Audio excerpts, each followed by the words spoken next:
कि करेंसी की अगर बात की जाए एशियन कंट्रीज़ में, आपको क्या लगता है इस टाइम सबसे ज़्यादा पावरफुल कौन सी कंट्री जा रही है? अगर एशिया में बात की जाए जो सबसे पावरफुल और एक ग्रोइंग इकोनॉमी है, जो कि एक डेवलप्ड इकोनॉमी बनने जा रही है, वो तो बात करते हैं तो इंडिया। बिकॉज़ इंडिया एक ऐसा मुल्क है जो कि सबसे बड़ी डेमोक्रेसी है। हमने देखा है कि हमारे पड़ोसी ममालिक में 90s में ये प्रॉब्लम आई। भी अगली गवर्नमेंट आती है आफ्टर इलेक्शंस, उसको 5 साल तक चलने दें, 6 माह बाद उसकी लेग पुलिंग ना करें। हिंदुस्तान में कितनी कोलिशन हुकूमतें आई थी 90s के बाद। देखिए, अगर बरतानिया के अंदर आप देख लें, अब तो वो उनके हमें कंसिस्टेंसी चाहिए। शुरू से अभी तक देखते आ रहे हैं, कभी डेमोक्रेसी आ रही है, कभी डिक्टेटरशिप आ रही है, लेकिन इंडिया के अंदर शुरू से आज तक 75-76 ईयर्स हो चुके हैं, लेकिन अभी तक उनकी डेमोक्रेसी चल रही है। इसके अलावा आईटी एक ऐसी फील्ड है जिसमें हम पाकिस्तानी लैग कर रहे हैं, इसी वजह से आई थिंक उनकी स्टेबिलिटी पे जो इंडियन रुपी है वो पाकिस्तानी रुपी के 3.38 है। तो 3.38 का मतलब है कि हम अगर आपके पास पैसे पड़े हुए हैं इंडियन रुपीज़ में, तो वो उसकी वैल्यू हमेशा ज़्यादा है। नमस्कार दोस्तों, प्यारा भारत वन में आपका स्वागत है। दोस्तों, भारतीय करेंसी की वैल्यू पूरी दुनिया में बढ़ती जा रही है। भारतीय करेंसी का दबदबा पूरे एशिया में देखकर चीन के साथ साथ पाकिस्तान भी बहुत हैरान है।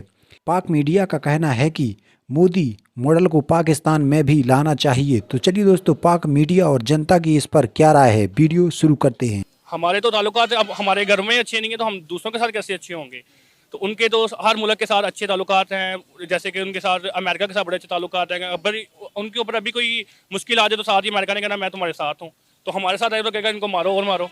उसकी वजह ये भी बड़ी है। और वैसे भी इंडियन करेंसी को उन्होंने बहरीन, कतर और ये जैसे छोटे जो ईस्ट कंट्रीज हैं, इनके ऊपर भी उन्होंने लगाना शुरू कर दिया है कि अगर आप लोग एयरपोर्ट से कोई मतलब कि चीज़ परचेज करना चाहते हो तो वो भी आप कर सकते हो। आप उनकी लोकल करेंसी में आप परचेज करो। आपको पहले तो ये होता था ना कि आपको जो करेंसी है वो उनके मुल्क के मुताबिक चेंज करवाएंगे, देन आप परचेजिंग कर सकते हैं। अब ऐसा नहीं है, अब आप इंडियन करेंसी दे के भी आप चेंजिंग कर सकते हैं, कुछ भी परचेज कर। ये तकरीबन मेरा ख्याल है कोई 18 से 19 ममालिक ऐसे हैं जहाँ पर इंडियन करेंसी को यूज़ किया जा रहा है इंटरनेशनल ट्रेड के लिए।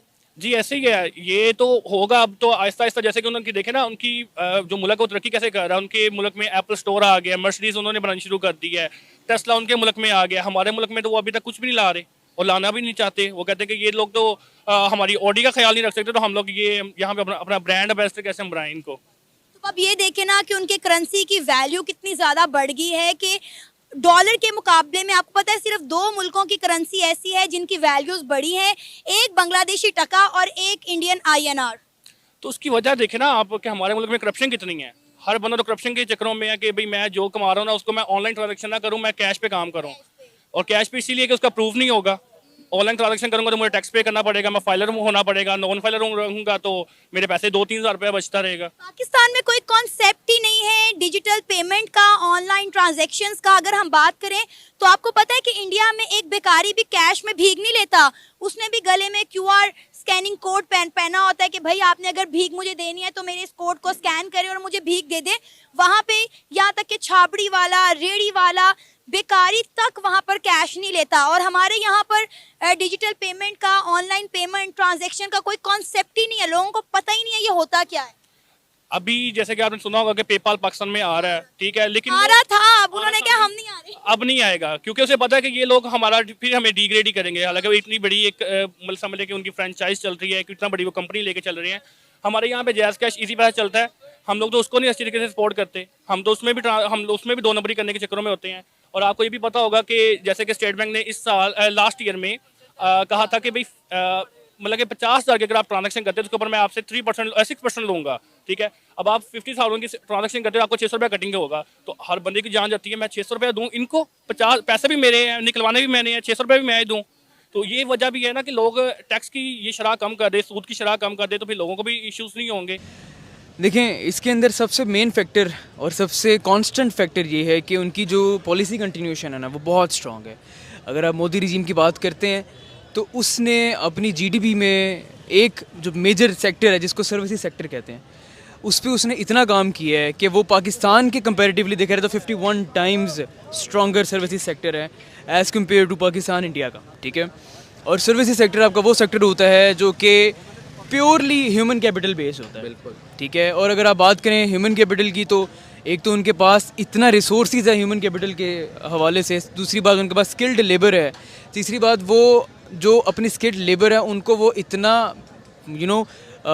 एम्पावर करके भेजते हैं बाहर, इतना स्किलफुली उनको एम्पावर करते हैं कि जो बाहर वो जाते हैं तो रेमिटेंसीज की उनके पास बहुत ज़्यादा एक अपॉर्चुनिटी क्रिएट होती है।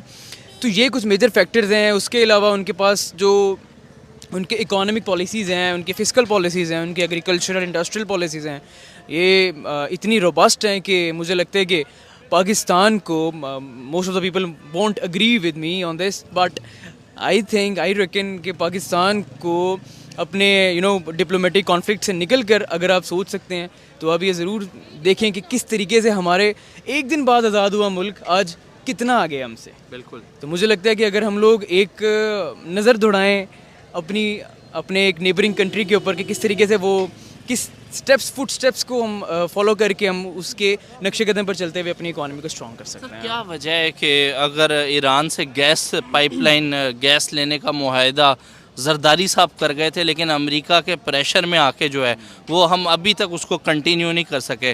लेकिन वही अगर हम इंडिया की बात करें, अमेरिका की इतनी सेक्शंस हैं ईरान के ऊपर, लेकिन फिर भी आज भी वो ऑयल जो है वो डट के मतलब ईरान से ले रहा है और डंके की चोट पे ले रहा है। क्या वजह है कि पाकिस्तान जो है वो सुपर पावर्स के दबाव में, प्रेशर में आ जाता है, लेकिन अगर हम भारत की बात करें वो जिससे जहाँ चाहता है वो अपनी आवाम के फलाह के लिए, अपनी आवाम के फ़ायदे के लिए मुआहदा कर देता है जाके। सही है, बिल्कुल। देखिए, मैं इस बात का जवाब एक जुमले में देना चाहूँगा कि जो लेने वाला हाथ है ना वो हमेशा कमज़ोर ही रहेगा और जो देने वाला हाथ है वो हमेशा मजबूत ही रहेगा। बिल्कुल। और जिस तरह से अब हमारा जो ट्रेंड एक चल रहा है उसके अंदर यही है कि इंडिया चूँकि 5th लार्जेस्ट इकॉनमी बन चुका हुआ है पूरे वर्ल्ड की, तो जिसके पास पैसा है ना भाई उसी की आजकल लाठी है, वो भैंस है जो आप ये जा रहा है। आपने 5th लार्जेस्ट कहा, आने वाले 3 सालों के अंदर $5 ट्रिलियन जो है वो क्रॉस कर जाएगी उनकी इकोनॉमी और 3rd पे आ जाएंगे। बिल्कुल ऐसी है। अब जो जिस तरह से उनका प्रोग्रेस रेट है, मुझे तो लगता है कि they are gonna be the 3rd strongest economy of the world any time सून।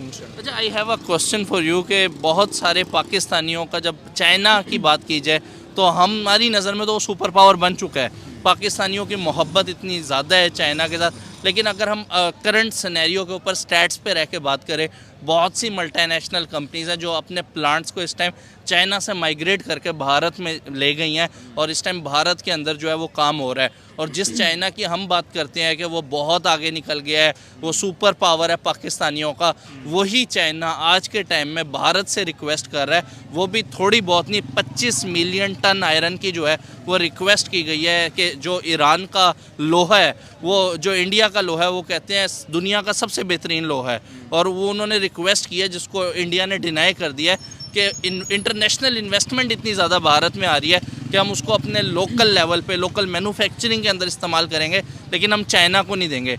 यही अगर